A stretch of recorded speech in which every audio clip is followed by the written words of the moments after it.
Okay, Kason, so tell me about your background. What led you to wanting to get into real estate? So pretty much what led me to want to get into real estate was that I just didn't really want to work for anyone else, right? I wanted to be able to be my own man, make the as much money as I possibly could make, and I really didn't want to be capped. So I was studying finance at University of South Florida, Okay. and I really was interested in learning how money worked. So I was in between looking at like being a financial advisor or a real estate agent. And I always knew I wanted to invest in real estate. I don't know if you read the book Rich Dad Poor Dad, Of course. It's the second but time today someone's mentioned it. essentially, yeah. So Rich Dad Poor Dad is kind of like the Bible for entrepreneurs, or at least close to it. And so I just knew that I wanted to learn how to make a lot of money. And I thought real estate was kind of the path to go about that. Got it. What did you do before real estate? What was that like? So I used to work at a hospital, and I was doing patient registration. So pretty much what that was is that anytime someone would come into the hospital, they'd come into the front desk, and I would just ask them the same questions over and over for 12 hours a day, 3 days a week, and it was mind numbing. So at that point, I really, really was committed to getting into real estate and kind of finding out, how to be successful in that business because I just wanted every single day to be a little bit different than the last. Was there a person who was influential in helping you make that transition? So yes, actually there was. So before I was working at the hospital, I met a gentleman. His name is Vicente. But Hmm. anyway, he was 20 years old. He was flipping houses out in Jacksonville. And I was really, really intrigued by it. And I was like, dude, you're my age and you're telling grown men, where to put drywall and, I'm saying, and like buying these houses and flipping them, putting new floors in and everything like that. And it was really intriguing to me. I was like, how is this dude doing this at such a young age? So one day while I was at the hospital, I was like, hey man, can I just come up for, I'm off for 3 days. I just want to come and just shadow you. I just want to learn. And so I drove all the way up there and he had like six flips going on. Wow, at And 20. I was blown away, and just seeing all the stuff that he was doing, and the connections that he had, it was just so inspiring to just be that young and just out there hustling. So I and he told me through our conversation that he had a mentor, and that he was kind of working with him on these flips. So I asked him if he can introduce me, and he introduced me. And his mentor was named Len, and while I met Len, he just kind of asked me, he's like, hey, what do you want to do, with your life? And I was like, well, I really want to be a real estate investor or, I want to be in real estate somehow. And, I just ultimately, it's like, I want to be wealthy. I want to create generational wealth for my family. Hmm. And Len was like, okay, because I was in school at the time, studying finance. And Len asked me, so if you asked your economics professor what how to become rich, what would he tell you? And I said, well, I don't know. And he said, why don't you know? And I said, well, he because he's not. He's like, exactly. So why are you learning from people who don't have the same results that you want in your life? Hmm. That makes a And lot of sense. yeah, and that really, really hit me. And I was like, and I just said, I have no idea. And so I told him I really wanted to pursue real estate, and he connected me with someone down in my area in Tampa. And, he said, go to this guy. He does real estate on a high level, very successful, multimillionaire, and, see how you can add value to him. And I was like, okay. So I went up to, he's my now broker, Hmm. Chris, and I said, hey, can I work for you for free? I don't care if I have to take out the trash. I just want to be around you. I just want to learn the business. You know, I don't have a degree in real estate or anything. I just have my ambition and my talent, and that's all I got to offer. But I will show up and I will work harder than anybody you know. Hmm. And he's like, okay, well, go Wow. find me 12 or not 12 houses, but he said, go find me some investment properties because I'm looking to invest. and here's the criteria, and good luck. Mm-hmm. And he said, every house you find me, I'll pay you $250. Mm-hmm. And now, knowing what I know now, if I had my real estate license, I would have been making a lot more than $250 per house. Of course. But, I just was hungry for the opportunity. So I just went and I looked at every single house, on Craigslist, Zillow, and we ended up buying 12 in 3 months. And he was like, Nice. hey, yeah. And he was like, do you want to be a buyer's agent? And I was like, what's that? He's like, it's pretty much what you're doing, but with regular people. And I was like, sure. And then, it's kind of a couple years after that, here I am now. So That's it's kind of my background a little bit. wow, bro. I mean, that's incredible. Just to find 12 deals that are good for investors in 3 months, that's a tall order. Yeah, it was. I didn't realize how significant it was until, after. But one thing just kind of led to another and snowballed. And, so it was Yeah, pretty man. cool. You created anywhere between half a million to $1 million in value. That's I know. right. I know. I was only getting $250 a pop. So Yeah, it well, you was learned a bad. valuable lesson, man. You learned a valuable lesson for sure. Those are the things that you implemented to get those deals. I'm sure you still use them to this day. Oh, absolutely. Yeah. Absolutely. So then you got your license, and tell us about your first year. I mean, the reason I found out about you is because they did a write up on you on how you leveraged some basic skills that most real estate agents don't take advantage of, and you kind of made it your own. Tell us about that. So my first year in real estate, I'll answer your first question. Hmm. So my first year in real estate, it was kind of a learning curve. I mean, it wasn't easy, right? Hmm. So nothing's ever easy. It's always simple, but not easy. And so what I was doing is, just calling, banging the phones, like trying to do probates and all that stuff. And it was very tedious. And what I've realized now, and what I've been able to do, is you got to really project your business 30 to 90 days out. Of And so course. coming from a 9 to 5, I'm expecting, hey, I'm going to be paid at the end of the month. Let me just grind, meet a couple people in day one, put them under contract. It doesn't really happen like that. Hmm. So it was very hard. At one point, I just wasn't able to get any deals and everything like that for a couple of months. Yeah. And, I was finally able to um, meet someone at an open house. I was actually at the open house, and someone came in and they said, hey, we're looking for a real estate agent. I was like, well, you found him. And they're like, well, we're from Canada. We're cash buyers. And we were supposed to meet with our realtor. And we're down here only for a couple of days, and we need to find an apartment. And he's not answering his phone. Yeah. And I was like, oh my gosh, that's so frustrating. And they're like, yeah, absolutely. So, and they're like, we wanted to see these properties, and listed out about 3 properties for me. Hmm. And they said, can you show it to us tomorrow? And I told them, I was like, why not today? Of course. Right. So I set up the showings. Some of them were vacant, some I had to call, and I got them in there. I showed them a couple of houses, and then they went back to Canada. They called me a few days later and said, "Hey, we wanted to write up an offer on this one," and we put in a contract and closed it. So that was my first deal coming from an open house. Hmm. Being present and available. Which was so that was kind of my first experience with that. Yeah. And then what did you do to kind of like grow off of that experience? I mean, you say, well, anybody can get lucky once, but what did you do to make sure that open houses were more effective for what you were trying to do? Right.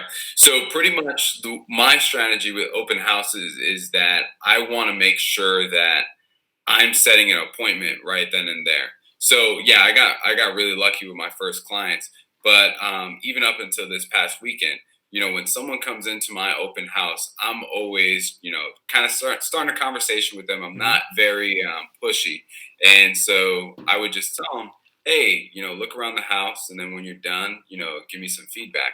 And I'd always ask them, hey, Mr. or Mrs. Buyer, what are your likes and dislikes? And they would tell me. They would start naming off a few things, but I always, always, always have my MLS pulled up on either my phone, my tablet, or my computer. So Nice. as they're naming off of those likes and dislikes, I'm saying, okay, so you're telling me you don't like it because it's a 3 bedroom and you need a fourth bedroom because you have, you want a guest room for people that come over. Okay, Sure. perfect. And then are you looking in this area or not? And as they're answering those questions, I'm already putting everything in the MLS. Hmm. And I'll tell them, hey, Mr. or Mrs. Buyer, based off of what you just told me, there's a house right down the street that matches all that criteria. And I said, have you seen this? And I'd show it to them. And a lot of times, I look at the newest ones. So sometimes it's like 0 days on market or something. So it just popped up. Yes. And so they would be like, oh, no, we haven't seen this yet. Mm-hmm. And I said, okay, well, my open house ends in about 45 minutes. When do you want to go see it? I can go show it to you right after my open house is done. Of course. And they're like, oh, really? And then I was like, yeah, let me send you this to your email. And I'll also send you a list of other properties to your email. So that way, if there's any others you want, you can just text it to me. So boom, as right there, I've already set them up on an e-alert. Mm-hmm. All the properties that are going to be popping up because I already got their criteria. Of course. I email it to them rather than saying, here, write it down or let me, or type it in your phone. I email it to them and it's strategic because I want to get their contact information. Sure. And that's probably their best email rather than the one they just fudged on my sign-in sheet. Right.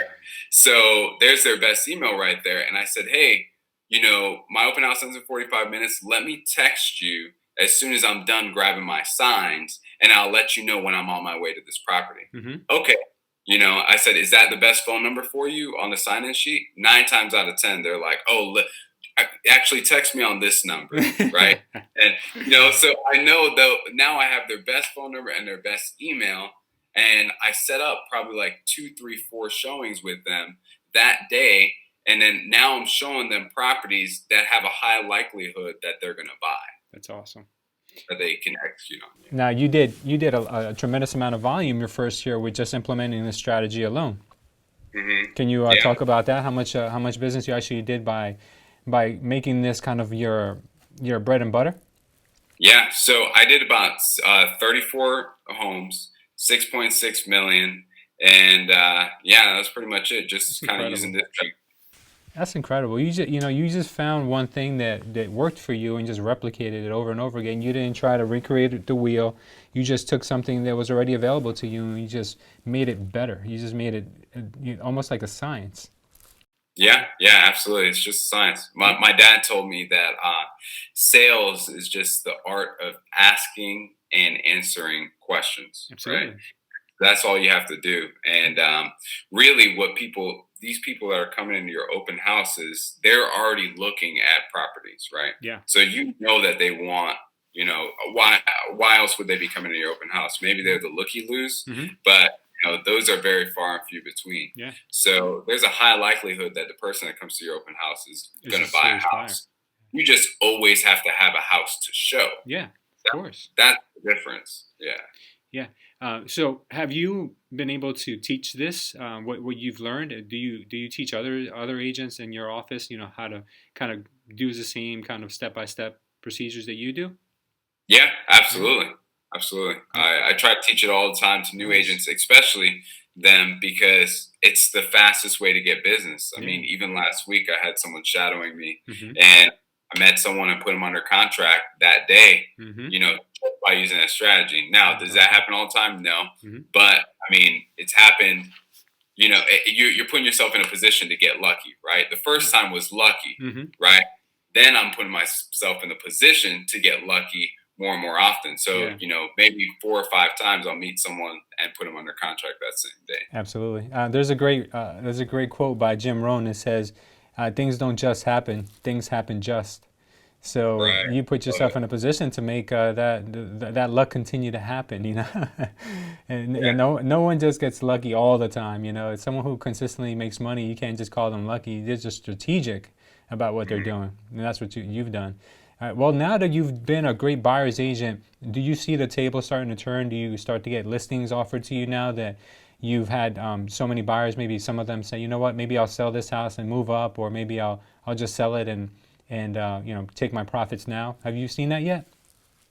Yeah, I mean, so with me, I like to build relationships with my clients. Yes. So like a lot of my clients are, they're repeat clients, past clients. Mm-hmm. A lot of people, especially in Florida, are people that move down here, or not even necessarily move down here, but use it as a vacation. Snowbirds, you guys.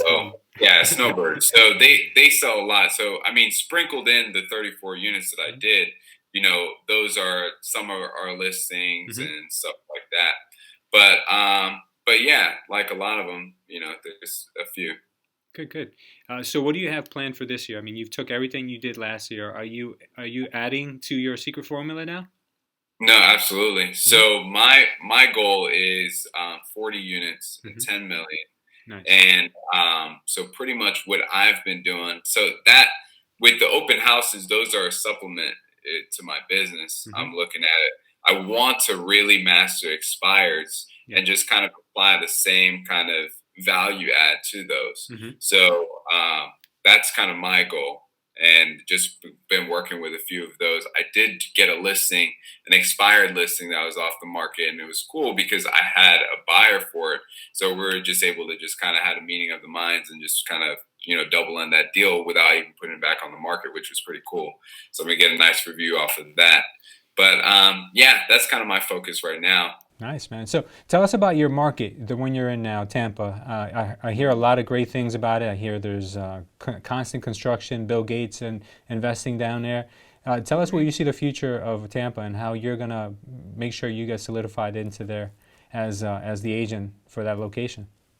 Yeah, absolutely. So, I mean, we're seeing about 900 people moving to Florida every single day. So there's tremendous growth out here. Hmm.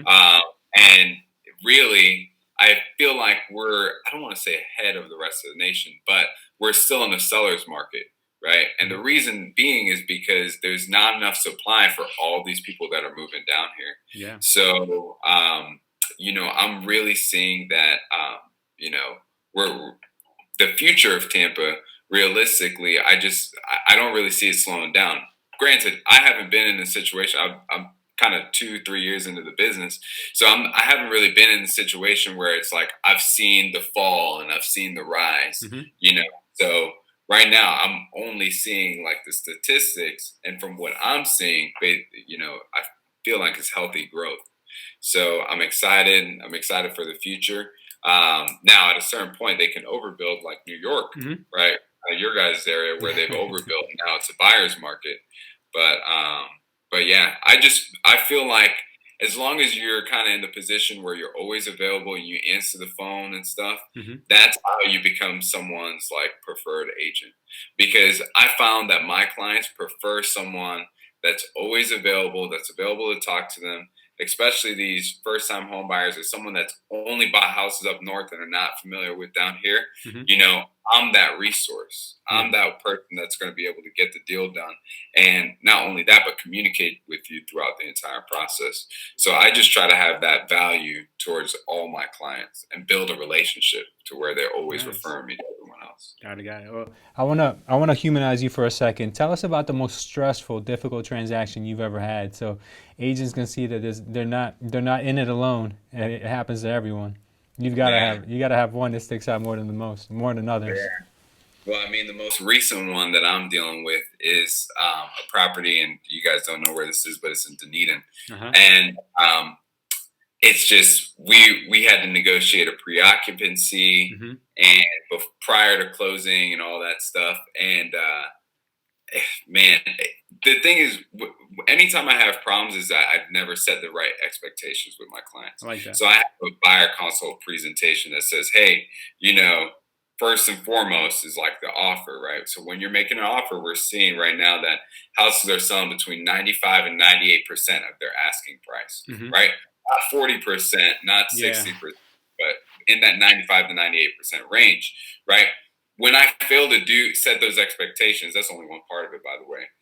Just my transactions are a lot more stressful. So I had a guy that offered, on a $600,000 house. He decided that it would be cool to make an offer at what's called like 530, Yeah. right? And I was going to go through, Hmm. and like I never set that expectation.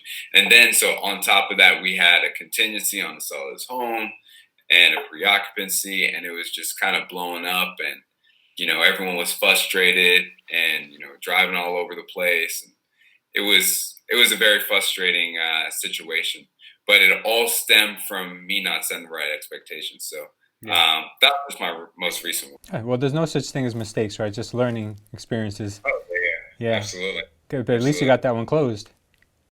Oh no, it's closing. It's closing this. Yeah, so I'm excited about that. Oh, that is great, brother. Right. So, what do you have planned for the future? Like, besides your production for this year, do you plan on now getting into investing yourself, or have you done some investing? What does that look like? Absolutely. So, I do plan on getting into investing. I really want to get a duplex Hmm. and kind of help back that.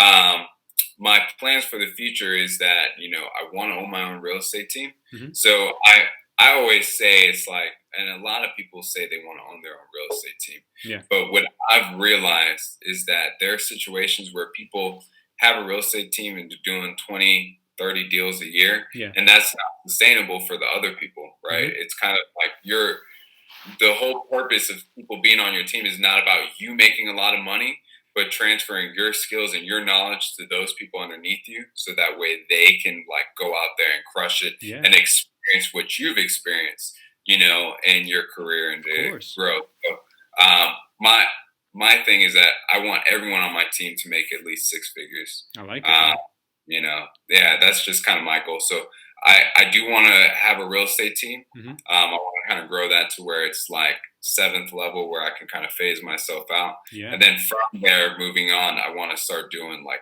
apartment complexes and, Hmm. doing like syndications and stuff like that, and cash out refining them, and just having just that's my goal of building that generational wealth, right? It's like getting into developments like that and getting apartments and getting all these rentals and just kind of building to that point.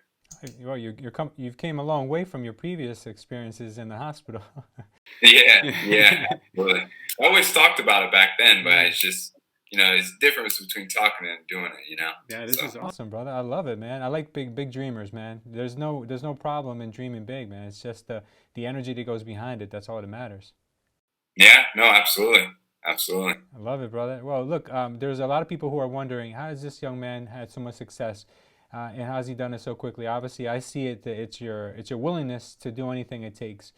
Could you give us any other mindset tips that people can follow? And also, how old are you? So I'm 24. Nice. Okay, 24. Now tell us the rest of your secrets. Now, how do you have to prepare yourself mentally to accomplish, such big feats in such a short amount of time?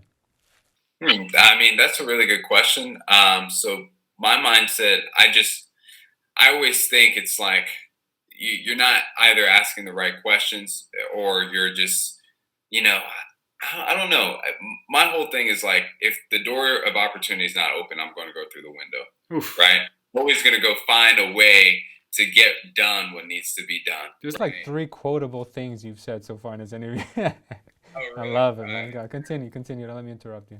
Yeah, so I mean, I just always try to find a way to get things done. So when I got into real estate, I had my safe, secure job, and I wouldn't even say it's really safe, secure. It's just a regular 9 to 5 that's kind of paying me monthly, but I was still in the rat race. Hmm. But I was like, when I got into real estate, I said, "Hey, I'm going to make this work no matter what." So I quit, right? Hmm. So I had the kind of burn the boats Love mentality. it. Yeah. I was like, hey, if this doesn't work, you know, like I'm broke, I can't, what I'm saying? I'm You already had no getting, choice. I need, what I'm saying? So I needed to make this work some way, somehow. And thankfully, I had a great support system with Hmm. me.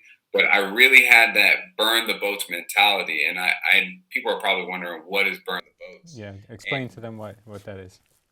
Yeah, so I think I heard Tony Robbins say it Yep. once, and it was this. It was pretty much like this general sailed a ship to these islands, and they had to take it over. Hmm. And the army, the commander of the army came up to the general, and he's like, "Hey, sir, there's way too many people on here. There's no way we're going to survive. Hmm.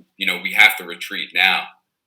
There's just no way we can conquer this island." I think it was a Spanish Hmm. conquistadors. And so he came out and he said, "Okay." And he went back and he ordered all the captains of the ships to burn the boats. Hmm. And he told the army to turn around and watch as all the boats burn. He said, "Either we're going to win or we're going to die." Hmm. So there is no retreating. There is no going back. Yeah. And so that was kind of my mentality to get into real estate. It's like, not necessarily to the extent where I'm going to die, but I only had win now mentality. Mm-hmm. There was no way I was going to not win. And so as soon as I started getting those, little bites, I started stacking my wins. And now my mindset of what's possible is kind of expanded through that. But, I always had the mindset going in there. I was going to succeed. That's good. Yeah, a lot of people doubt themselves, and they say, I'm going to do this thing part time, like a hobby. You were like, nah, none of that stuff. Let me just go in here and just take it over. Yeah, I had a lady tell me that it was when I was at the hospital. She's like, "Oh, real estate, so competitive, blah blah blah," and it's just like perfect. Yeah, I like it. She was like, "You won't survive. It's so competitive. You'll be back at the hospital." And it's like, well, and my thing is, my mindset is like, okay, well, competition, is what made, is what makes everything great, right? If you don't have any competition, or if you don't have any resistance, you're not going to be able to get better, right? There's no way to get better. So it's like when I failed, just like what you mentioned earlier, it's like you never really fail, you learn, right? So when I get that resistance or because someone's better than me, I try to use that as a lesson, and try to see how I can therefore add value or build something in my business to, overcome those objections. Of course, man. I love it, man. I think our audience is going to learn a lot of things from your interview today. But while we're on the topic about learning, what have been some of the more influential books besides Rich Dad Poor Dad? Are there any books that you can suggest for people to listen to, or maybe any audios that you've listened to, any podcasts, things like that? Yeah, definitely. So there's a lot of them. The ones that stand out, not only Rich Dad Poor Dad, Cash Flow Quadrant, really helped me understand business at a higher level. And true. then some pertinent books on sales or real estate, I should say, was what's it called? Sell It Like Sirhan. Okay. By Robert Sirhan. That was a great book. Just talking about his beginnings and his failures and successes. I also have 7 Habits of Highly Effective People by Stephen Covey. And yeah, those are probably the top 4, I would say. I want to pick up and read. Yeah, those are really, really good. Especially It's Your Move. And that's where I learned that strategy, the availability strategy. He tells a story about how he sold Tyler Perry's house just by doing that. And I thought that was just really cool. So tell us, how do you start your day? Is there a secret routine that you have in the morning? Is there something special you do to start your day? How long do you work? Do you work all day long? Do you go home at a certain time? Tell us what your average day looks like. Yeah. So in the beginning, I used to work a lot, and this is kind of a learning lesson that I've learned over time. So I always used to just call. And we have all these internet leads, and that would come in, which are great. I've converted a lot of them, and I've sold a lot of them. But, majority of my time was just calling people, and just kind of burning the candle at both ends. And so you're starting to get burnt out at that point. And what my mentor had told me, he was like, think about your 80-20, right? And this is when I really started diving into open houses. And I realized that a lot of the activities I was doing, the 80% of my activities I was doing, wasn't making me the most money. Actually, it was the 20%, which is what I did on the weekends, open houses, that are really making me the most money. Yeah. So, back to your question, throughout the week, I'm really negotiating contracts. I have a lot of showings in the mornings. What I do, I wake up at about 4:30. I know it sounds early to a lot of people. That is early. Yeah. So I wake up at 4:30. I have Orange Theory. I book a Orange Theory class at 5, which is like a little exercise studio. I don't know if you guys have those. No, we do. They are everywhere. I think the lady has like 700 locations. Oh, really? She's amazing. Yeah, so I do Orange Theory at 5 o'clock in the mornings. And then so after Orange Theory is about 5 to 6. And then from 6 to 6:20, I do Headspace and I meditate. So that's pretty cool. And when I meditate, I really kind of like focus on, I visualize my goals, and kind of focus on that. And can you stop there for a second? Talk about that. Because there's a lot of people who don't understand the importance of meditation and what that does for you. Yeah, so it's kind of weird at first, and that's why I use Headspace because it's kind of like guided, Mm-hmm. and it's like he kind of talks you through it, tells you what to do.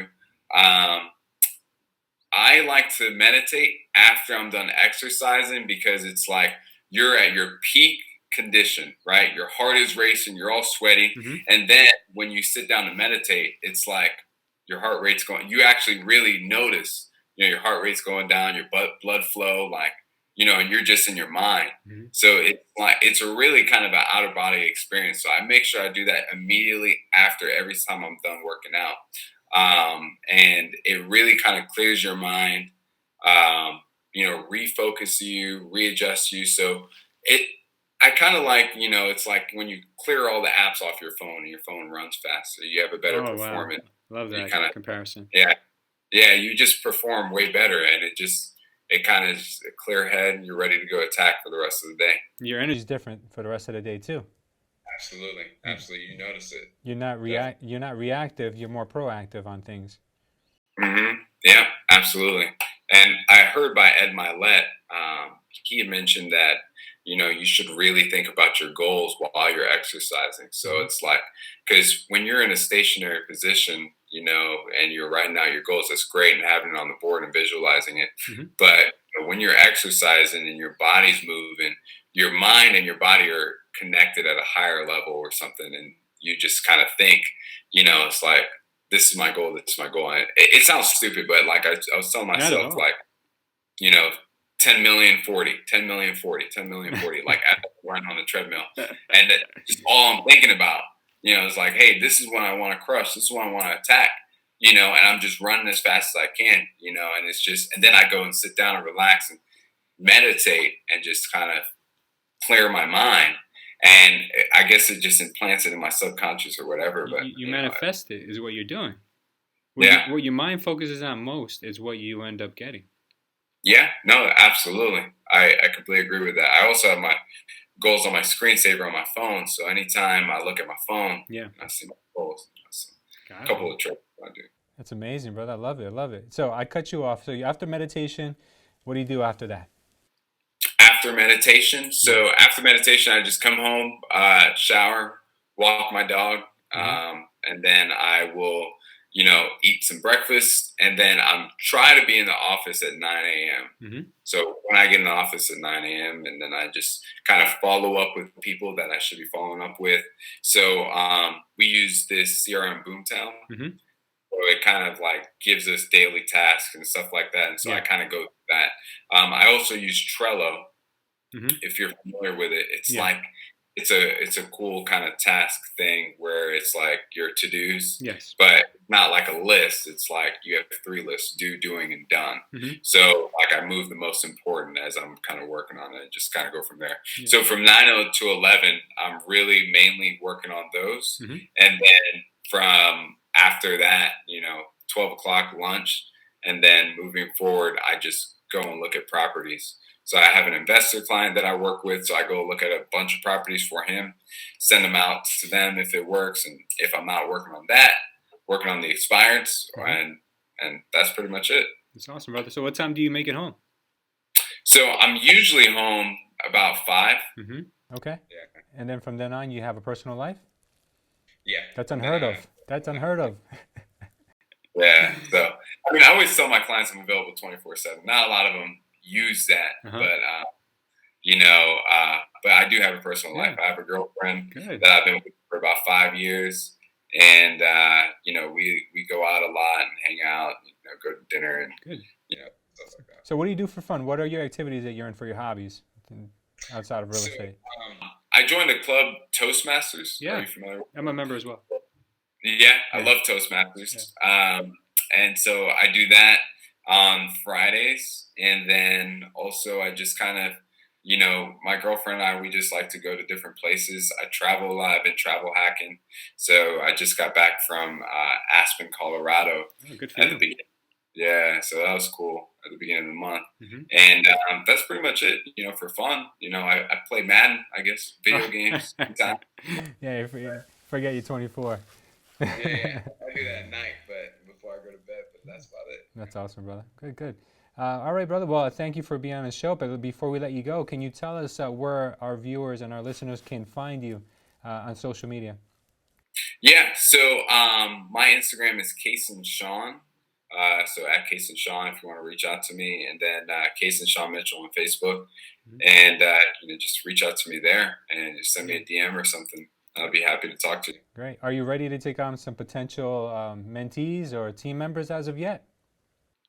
Yeah, we're always looking for new team members. We just hired a couple of new ones, Mm-hmm. and a lot of them are off to the races. So yeah, we're Yeah. always looking. If you're in the Clearwater area, that's Mm-hmm. where our office is based out of, or even in Sarasota, Tampa, Mm-hmm. or Pasco County. We're expanding fast. Good. And hopefully you get to be the team leader. Oh yeah, That's what your goal I'm is. definitely involved. Yeah, it looks like you're ready to definitely teach others, brother. What you're saying is all spot on. Yeah, I appreciate that. Thank you. No worries. Thank you for being on the show today, brother. Appreciate it. Thank you. I appreciate it. You're good.